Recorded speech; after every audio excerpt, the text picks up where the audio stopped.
Assalamualaikum warahmatullahi wabarakatuh. Alhamdulillahirabbil alamin. Wassalatu wassalamu ala asyrafil anbiya'i wal mursalin wa ala alihi wa sahbihi ajma'in.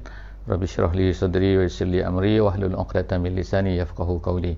Alhamdulillah, pagi ini kita dapat sama-sama lagi dalam sesi tafsir ringkas. InsyaAllah pada hari ini kita akan masuk kepada muka surat 376 insyaAllah daripada surah Asy-Syu'ara.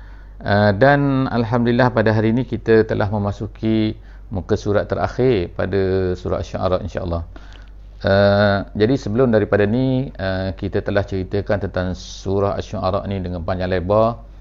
Kita telah bercerita tentang macam-macam perkara lah.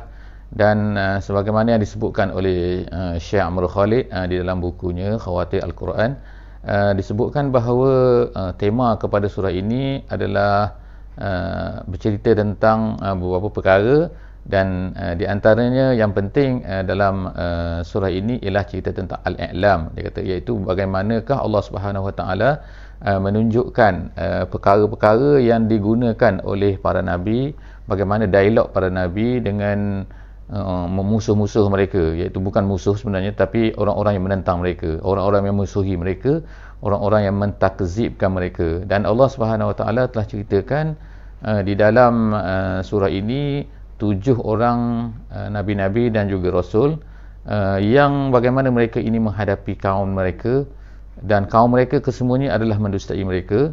Dan Allah Ta'ala menceritakan bahawa majoriti daripada orang-orang kaum mereka ini adalah mendustai mereka dan tidak beriman dengan mereka. Dan akhirnya apa yang terjadi ialah Allah Subhanahu Wa Taala telah datangkan azab kepada mereka. Ada setengah daripada mereka tu yang meminta azab itu datang kepada mereka daripada nabi-nabi ini, jika sekiranya nabi-nabi itu orang yang benar.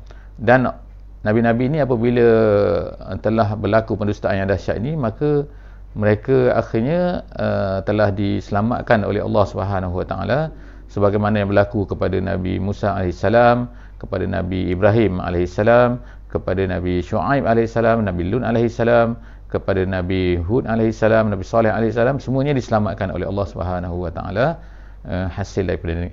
Jadi kita sebenarnya masih ada sisa-sisa lagi yang terakhir daripada kisah Nabi Shu'aib AS yang kita baca last kali, iaitu mereka ini telah dikatakan mereka ini telah diberikan nikmat oleh Allah Subhanahu Wa Taala berapa lama. Tetapi akhirnya Allah Subhanahu Wa Taala akan menceritakan dalam muka surat ini, iaitu apa yang terjadi kepada mereka, iaitu apa? Iaitu ma aghna anhum ma kanu yumatta'un. InsyaAllah dalam muka surat ini, iaitu pada ayat 207 pada hari ini. A'udzubillahi minasyaitonirrajim. Bismillahirrahmanirrahim. Ma aghna anhum ma kanu yumatta'un. Sadaqallahul azim. Allah Ta'ala sebutkan, iaitu Allah Ta'ala beri kesenangan, Allah Ta'ala beri kekayaan kepada manusia. Tetapi apakah kekayaan itu akan dapat memelihara mereka? Apakah kesenangan itu, apa yang diberi nikmat kan, iaitu makanu yumatta'un kat sini, iaitu apa-apa yang diberi nikmat oleh Allah Subhanahu Wa Taala, adakah dapat memberi pertolongan kepada manusia? Jadi jawapannya tidak. Sebagaimana juga kita baca dalam surah yang simple, iaitu surah ayat lazim, tabat yada abi lahabin wa tab.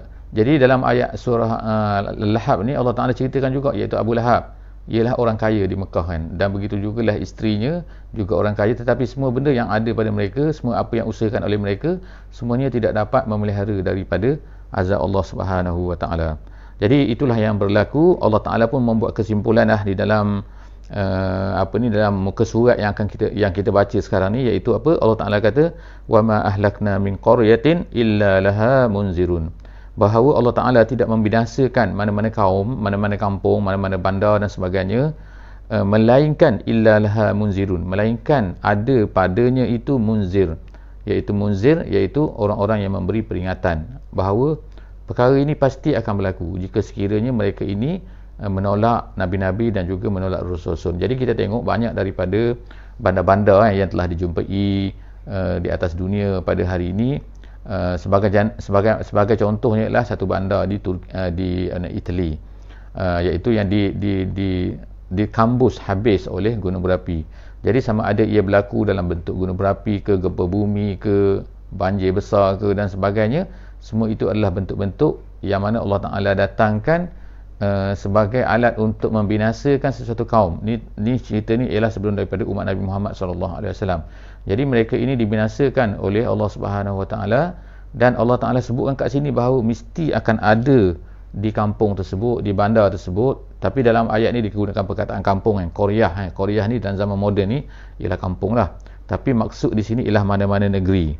Mana-mana negeri mesti akan Allah Ta'ala utuskan seorang Rasul sebelum daripada dibinasakan itu. Sebagaimana Allah Ta'ala sebut di dalam ayat yang lain kan, وَمَا كُنَّا مُعَذِّبِينَ حَتَّى نَبْعَثَ رَسُولًا. Kami ni tidak akan mengazabkan satu kaum itu, menghantar bala, menghantar apa kepada satu kaum itu, melainkan Allah Subhanahu Wa Ta'ala akan hantar dulu kan seorang Rasul kepada kaum tersebut untuk memberi peringatan. Jadi samalah seperti yang kita baca pada ayat ini, Allah Ta'ala ulangkan satu sunnatullah di atas dunia ini, iaitu وَمَا أَهْلَكْنَا مِنْ قَرْيَةٍ إِلَّا لَهَا مُنْزِرُونَ, melainkan ada padanya munzir. Jadi kita juga telah sebutkan sebelum daripada ni, munzir artinya orang memberi peringatan, iaitu sama ada Rasul ataupun Nabi, dan satu lagi ialah munzar, iaitu kaum tersebut, kaum yang diberi peringatan. Zikra wa ma kunna zalimin. Allah Ta'ala kata itu semua adalah menjadi peringatan. Allah Ta'ala hantar.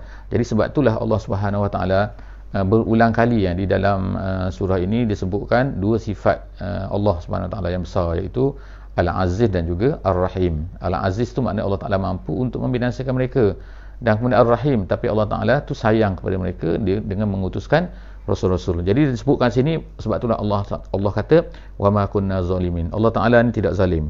Kalau Allah Ta'ala zalim, nescaya dia akan hapuskan, dia akan binasakan tanpa diutuskan apa-apa. Tapi ini telah diutuskan Rasul-Rasul, tapi mereka tetap juga engkar, sebagaimana apa yang telah berlaku di dalam sejarah yang panjang lah, sejarah Nabi-Nabi yang telah kita baca juga dalam surah ini.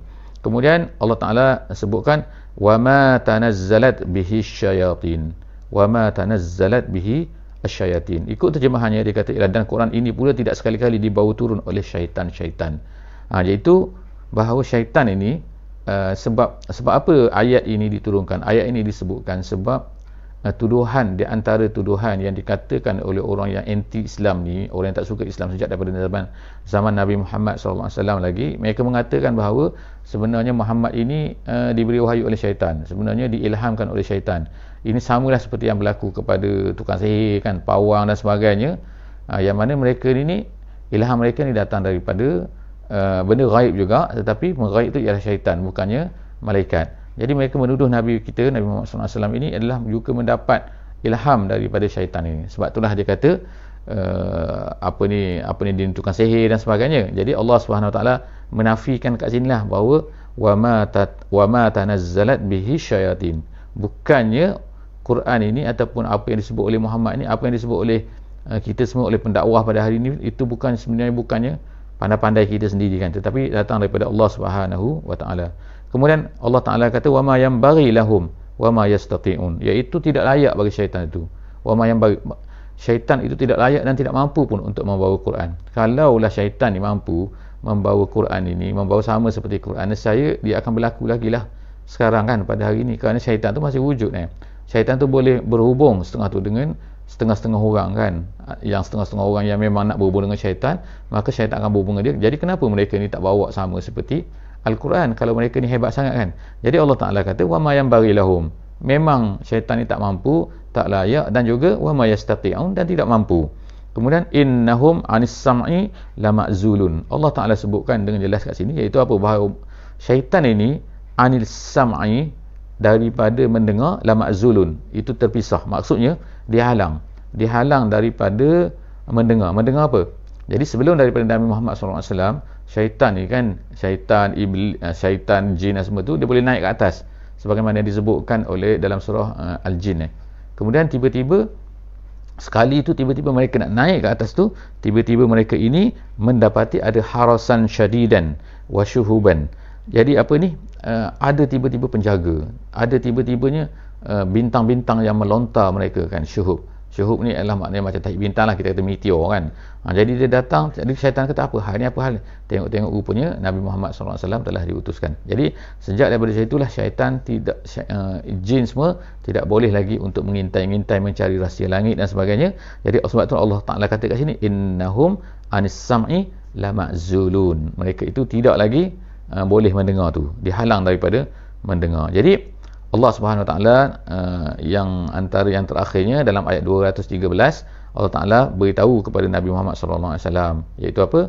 Fala tad'u ma'allahi ilahan akhar. Ini satu peringatan lagi lah. Dulu kita dah baca kan benda ni, apa yang dibuat oleh orang kafir, orang musyrik dan sebagainya. Setengah daripada mereka tu bukannya musyrik 100%. Maknanya bukan 100% ni, artinya bukannya mereka tu menolak Allah Subhanahu Wa Taala. Seperti mana orang Quraisy. Orang Quraisy ni tahu bahawa Allah Ta'ala tu ada, Allah Ta'ala tu wujud, Allah Ta'ala tu nama dia Allah. Jadi mereka menamakan anak-anak mereka dengan nama Abdullah, sebagaimana ayah Nabi kita sallallahu alaihi wasallam tu. Jadi Allah Subhanahu Wa Taala mengingatkanlah dalam hujung ayat ni bahawa ditakuti kan, kita ni sebagai orang Muslim, kadang-kadang mungkin juga kita ni kan berdoa kepada Allah, tapi dalam masa yang sama juga ialah berdoa ataupun beribadat kepada selain daripada Allah Subhanahu Wa Taala bersama-sama kan. Sebagaimana ada di kalangan kita kan, orang Muslim tetapi pergi ke kubur-kubur, pergi buat minta sesuatu daripada gini dan gini kan. Sedangkan benda itu tidak boleh, sebab tu adalah benda itu termasuk dalam perkara-perkara yang boleh membawa kepada syirik. Sebab itulah Allah Ta'ala kata kat sini, fala tad'u ma'allah. Janganlah kamu meminta, menyembah ma'allah, bersama-sama dengan Allah itu, ilahan akhar, Tuhan-Tuhan yang lain. Fatakuna minal mu'azzabin. Sebab apa? Kalau kamu buat macam tu, kamu juga akan termasuk dalam orang-orang yang diazab. Jadi makna itu juga adalah satu kesalahan. Bukan hanya orang musyrik saja yang salah, tapi kemungkinan juga ada orang Islam yang akan buat benda itu, maka dia akan terkena juga termasuk dalam orang-orang yang akan diazab itu. Dalam ayat 214 Allah Ta'ala kata wanzir ashiratakal aqrabin. Jadi sampailah kepada ayat yang mungkin kita biasa dengar ayat ni kan. Jadi ayat ni apa? Nombor satu, Allah Ta'ala perintahkan supaya jangan kita ni beribadah kepada selain daripada Allah Subhanahu Wa Taala ataupun bersama dengan Allah Subhanahu Wa Taala.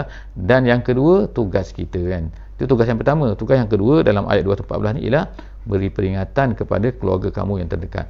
Walaupun ayat ni ada kaitannya dengan apa yang berlaku kepada zaman Nabi sallallahu alaihi wasallam, iaitu Nabi sallallahu alaihi wasallam telah diminta melalui ayat ini, bila turunnya ayat ini, Nabi sallallahu alaihi wasallam telah pergi naik ke atas bukit Safa, lalu memanggil kaum ni, Bani ini semua. Kemudian diceritakan bahawa dia ni adalah seorang Rasul. Jadi walaupun ini adalah cerita yang dikeluarkan oleh Al-Bukhari Al-Bukhari dan juga Muslim, satu cerita yang sangat sahih lah tetapi ayat ini bukanlah maknanya ialah berhenti setakat itu saja. Maknanya bukan hanya terpakai kepada Nabi SAW saja, tapi ianya terpakai kepada kita semua. Jadi kalau kita tak tahu kisah ni pun, bila kita baca ayat ni, kita akan jumpa ini, wanzir ashiratakal aqrabin, maknanya hendaklah kamu memberi peringatan kepada keluarga yang terdekat. Itu adalah tugas dan tanggungjawab kita semua kan. Al-ashirah dalam bahasa Arab ni adalah iaitu ahli rajul, iaitu keluarga seseorang itu, yang mana daripada itulah dia kita panggil keluarga lah, keluarga besar kita panggil, yang bukan keluarga kecil kan. Ashirah ni, al-aqrabin ni kalau ikutnya yang terdekat maksudnya. Jadi yang terdekat tu maksudnya ialah mungkin bukan jauh 5 pupu, 6 pupu, 10 pupu kan, tetapi maksud kat sini yang disebutkan oleh ulama tafsir, dia kata ialah kal aba wal abna wal ikhwah wal akhawat wal a'mam wal ammat, semua tu pak saudara, mak saudara, itu kira yang terdekat. Jadi itulah yang Nabi buat kan. Sebab kalau ikut keluarga yang besar, semua orang Quraisy itu keluarga Nabi kan. Tapi kita kena buat benda tu semua ialah apa? Bukan maknanya kita terpaksa menunggu mereka ni semua masuk Islam ke, semua mereka ni beriman ke, mereka semua ni adalah menjadi baik ke, tidak kan. Kalau nak tunggu mereka menjadi baik, kemudian barulah kita nak ajak orang lain, maka nampaknya sampai bila-bila lah Nabi SAW tidak akan berdakwah kepada orang lain. Kerana apa? Kerana Abu Lahab tu masih lagi tidak beriman kan, sampailah kepada akhir hayat dia. Jadi tidaklah artinya begitu, tapi maknanya kita kena ada dimulakan. Sekurang-kurangnya kalau kita buat macam tu, dia tidak akan menjadi hujah lah kepada kita. Oleh orang lain kata keluarga dia pun terbiar, keluarga dia pun tidak didakwahi dan sebagainya kan. Kemudian Allah SWT sebut dalam ayat 215, waqfid janahaka liman ittaba'aka minal mu'minin.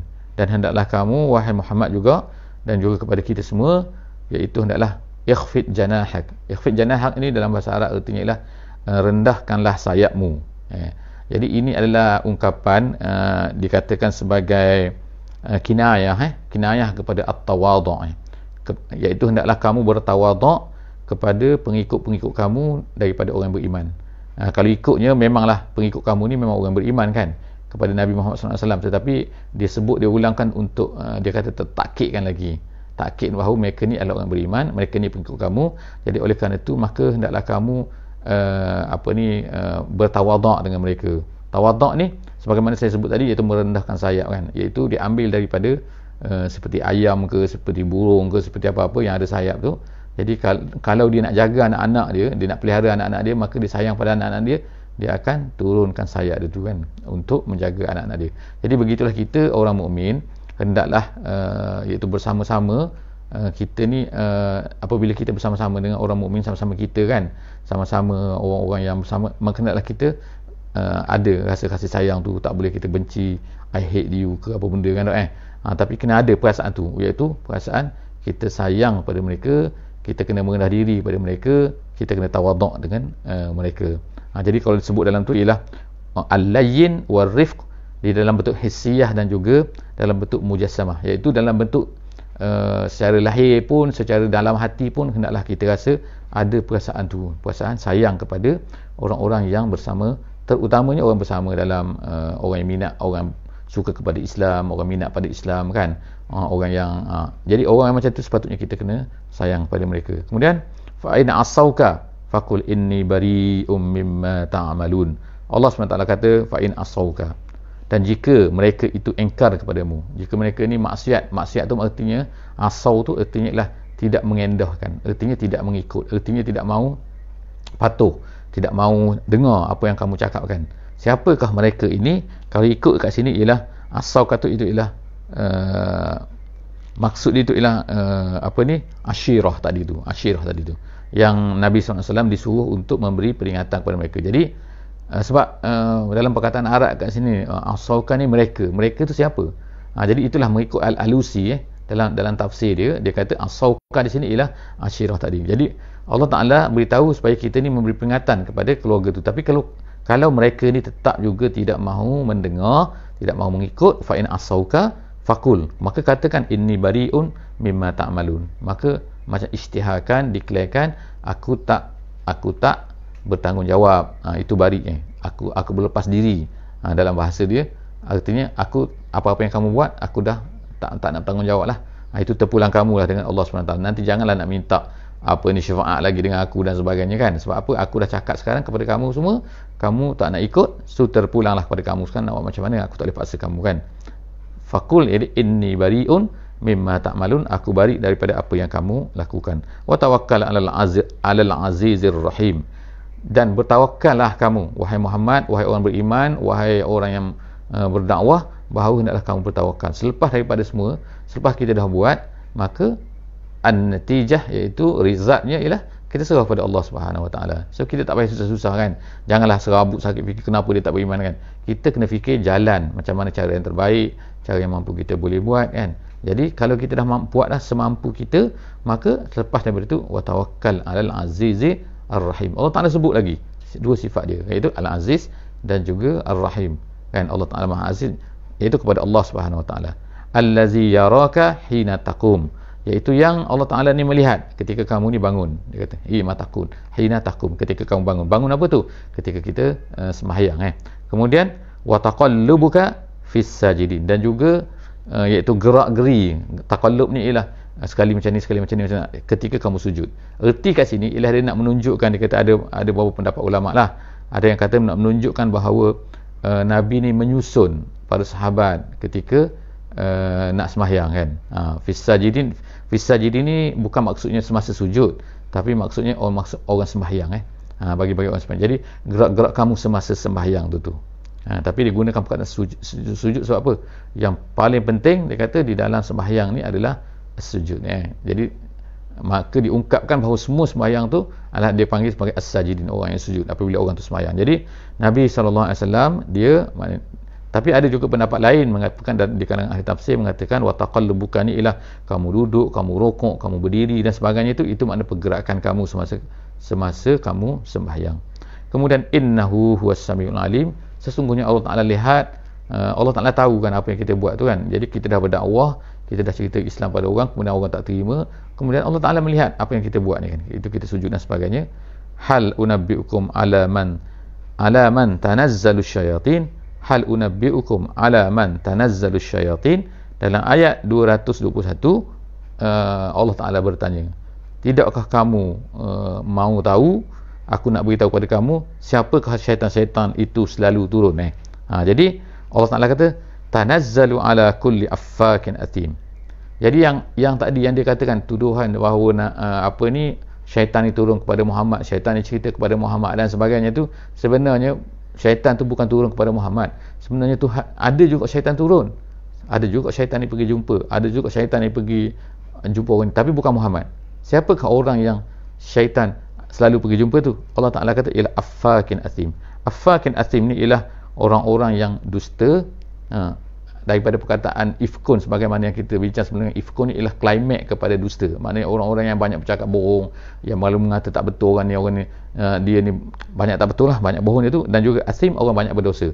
Jadi apabila Allah SWT sebutkan macam ni, maka adakah Muhammad tu termasuk dalam affat athim? Muhammad tak pernah bercakap dusta. Ini memang diakui oleh orang kafir Quraisy sendiri kan, bahawa kamu ni tak pernah mendustakan. Ma jarrabna alaika kaziban. Sebagaimana Nabi bila naik atas Bukit Safa tu, bila ditanya, dia akan jawab macam tu. Itu perkataan yang dijawab oleh orang Quraisy, itu ma jarrabna alaika kaziban, iaitu kami tak pernah pun berpengalaman dengan kamu ni kamu ni pernah berdusta. Kemudian lagi athim, adakah Muhammad ni athim, iaitu orang berdosa? Tidak kan. Muhammad ni adalah seorang yang amin, diberi gelaran oleh orang Quraisy tu. Jadi makna kat sini kan, adakah Muhammad ni ada mempunyai dua-dua sifat ni? Tidak ada, langsung tak ada. Jadi tiba-tiba boleh dituduh bahawa syaitan tu turun kepada, tak, syaitan tak akan turun kepada Muhammad sallallahu alaihi wasallam. Syaitan hanya turun kepada orang yang affakin athim. Jadi orang Quraisy dia tahu. Jadi kita pun yang hidup pada hari ni kita tahu kan, kita boleh tengok kan, siapa yang berdosa, siapa tak berdosa kan, siapa orang yang jahat, siapa orang yang tak jahat. Jadi kalaulah pendakwa-pendakwa Islam tu itu yang dikatakan jahat, tapi kenapa tak orang-orang lain yang buat dosa dan juga yang mengaruk, merapung, buat fitnah itu tidak dianggap sebagai jahat? Sepatutnya itulah sebenarnya yang syaitan datang kepada mereka tu, datang memberi wahyu lah kita katakan, bukan memberi wahyu dalam erti wahyu, tapi wahyu dari segi bahasa. Yulquna as-sam'a wa aktsaruhum kadzibun. Mereka itu mencampakkan, dia kata mendengar sungguh-sungguh apa yang disampaikan. Yulquna as-sam'a tu maknanya mencampakkan pendengaran. Jadi orang yang macam tu, yang Allah Ta'ala kata affakin athim tadi, mereka ni dengar apa yang syaitan cakap pada mereka. Bukan dalam dengar-dengar betul, tapi maknanya mereka ni ialah mendengar cakap. Apa yang syaitan minta pada mereka, itu mereka akan patuhi, laksanakan. Dan banyak daripada mereka tu Allah Ta'ala kata wa aktsaruhum kazibun. Kemudian Allah SWT pada ayat yang terakhir ni 224 yang akan kita baca ni, barulah datanglah perkataan yang menjadi nama kepada surah ini, iaitu apa? Wasyu'ara. Jadi Allah Ta'ala sebutkan kat sini yang terakhirnya ialah wasyu'ara. Kenapa disebut asyu'ara? Kerana syu'ara tu adalah sebagaimana macam kita nak kata pemberita ataupun pada hari ini, iaitu orang-orang yang di mana didengari, sebab zaman tu tak ada artis, zaman tu tak ada selebriti kan. Jadi selebriti pada zaman tu ialah asyu'ara ni. Jadi apa kerja asyu'ara ni? Ialah dia menceritakan, dan apa yang dia cakap tu banyak orang dengar. Orang minat nak dengar dengan dia kan. Orang tak minat dengar kita kan. Orang tak minat, adalah minat juga kan, tapi maknanya orang lebih minat tengok kan dia dapat berapa juta like ke berapa kan. Macam kita, juta like dia dapat kan, berjuta-juta, yang paling top artis. Kenapa artis ni berdapat? Jadi artis ni samalah dengan asyu'ara di zaman Nabi SAW, iaitu diminati sebab apa? Kata-kata dia indah dan sebagainya. Jadi Allah SWT kata kat sini wasyu'ara'u yattabi'uhumul ghawun. Dia ni, penyair-penyair ni dituruti oleh golongan yang sesat. Maknanya tengokkan Allah Ta'ala kata asyu'ara, iaitu orang diminati ni biasanya diikuti oleh orang sesat, orang yang tak tahu apa kan, orang yang maknanya tak berkeruan, orang kata kan, tak berketentuan dalam terjemahan oleh Syekh Abdullah Basmih ni, dia kata itulah yang mengikut pada syu'ara ni. Jadi memanglah kita tengok kan, maknanya kan, kalau orang-orang yang benar, orang-orang yang faham, dia tak akan ikut syu'ara ni kan. Sebab apa? Syu'ara ni adalah kebanyakan daripada mereka adalah merapu, tak betul kan. Tapi mereka itu diikuti, disukai Jadi orang menyukai itu, Allah Ta'ala sebutkan pula itu, mereka adalah al-ghawun. Jadi sebab itulah kita ni jangan terpengaruh dalam dunia kita kan dengan ramai peminat dan sebagainya. Sebab apa? Ramai peminat kepada seseorang tak semestinya orang tu. Ini saya cerita ni benda tak betul ada ramai insya-Allah, alhamdulillah pada hari ini kan orang yang minat kepada pengajian agama dan sebagainya. Tetapi bila kita tengok tidak boleh menandingi lagi peminat-peminat kepada orang-orang yang tak betul ni. Asy-syu'ara ni lah kan, golongan asy-syu'ara kita kata kan. Jadi Allah SWT sebut lagi kan, alam tara annahum fi kulli wadin yahimun. Adakah kamu tidak melihat bahawa mereka ini merayau-rayau dengan tidak ketentuan dalam tiap-tiap lembah. Jadi apakah dimaksudkan dengan merayau-rayau di dalam setiap oasis dalam setiap tempat, dalam setiap lembah ni kan, merayau-rayau tak tentu hala. Jadi banyaklah ulama-ulama tafsir menyebutkan kat sini, adakah ini bermaksud mereka merayau di lembah-lembah betul-betul? Itu adalah fizikalnya macam tu kan. Tetapi ini diterjemahkan oleh Syekh Basmeh sebagai contohnya. Dia kata ialah mereka ini duduk di alam khayal dan angan-angan kosong kan, alam-alam yang tak betul kan. Mereka duduk memanglah kalau kita tengok pada hari ini kan, kebanyakan daripada cerita tu cerita merapu-rapu kan, cerita dalam novel ke, kalau tulisan, ataupun cerita dalam movie ke, ataupun cerita dalam drama ke, tak habis-habis kan, cerita benda yang khayal semua kan, khayal benda yang tak betul dan sebagainya kan, dan tidak ada mesej pun nak disampaikan kat situ, ataupun mesej tu mesej kejahatan, mesej syaitan kan. Jadi sedikit sajalah di antara media-media ni yang meluahkan, memberikan mesej-mesej yang baik kan. Memang ada yang baik, bukan tak ada kan, tetapi banyak tu adalah dibuat oleh asy-syu'ara, golongan asy-syu'ara ni yang merayau-rayau tak tentu hala, sebagaimana kata Al-Quran kat sini, wa annahum yaquluna ma la yaf'alun, dan mereka ni mengatakan satu benda yang mereka tak buat. Sebab itulah kita katakan tak bahawa nama dia kan, nama orang tu pelakon nama dia kan. Apa makna pelakon? Pelakon ni makna dia berlakon, dia tak buat, tapi sebenarnya dia berkata saja kan, dia kata Masya Allah kan, sebab dia hafaz skrip dan sebagainya kan. Jadi sebab itulah maknanya golongan-golongan yang terlibat dalam perkara ni hendaklah kena faham, kena jaga-jaga kan, supaya tidak termasuk dalam kumpulan ini yang dikatakan oleh Allah Subhanahu Wa Taala ni, iaitu apa? Berkata tapi mereka ni tak buat kan. Nampak macam kita nampak baik kan, sebab apa? Dia berlakon jadi orang baik selalu kan, tapi sebenarnya di belakang Masya Allah kan, kita pun terkejut kan, gitu kan. Jadi jarang yang terbalik. Dia biasanya adalah sama ada dalam movie ni baik, ada juga orang yang dalam movie dia jahat, pelakon dia jahat kan, kalau menjadi asy-syu'ara tu dia jahat, tapi bila dia ni dia baik. Ada juga macam tu kan.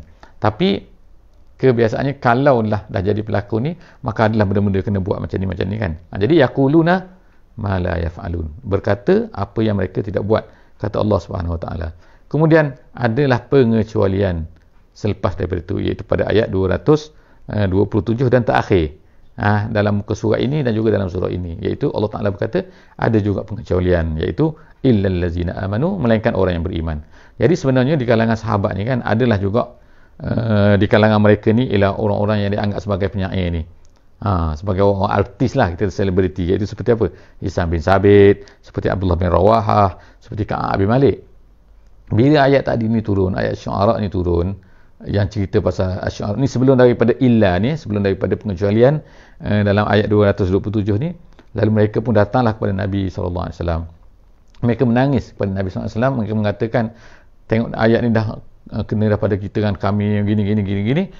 Jadi Nabi pun membacakan ayat yang terakhir ni kan, iaitu illal ladzina amanu, melainkan orang-orang yang beriman, wa amilus solihat, dan beramal soleh, wa zakarullaha katsira, dan mereka ini wa zakarullaha katsiran, dan mereka ini mengingati Allah dengan sebanyak-banyaknya, wan tasaru min ba'di ma zulimu, dan mereka ini orang-orang yang membela diri. Dia katakan kalau ikut terjemahkan, membela diri setelah mereka itu dianiaya. Kemudian min ba'di ma zulimu wa saya'lamul ladzina zalamu ayyamun qalabin yanqalibun. Itu ayat terakhir kan. Jadi selepas daripada baca ayat ni, iaitu ayat ni kata selepas itu mereka membela diri, artinya bertaubat kepada Allah Subhanahu Wa Taala.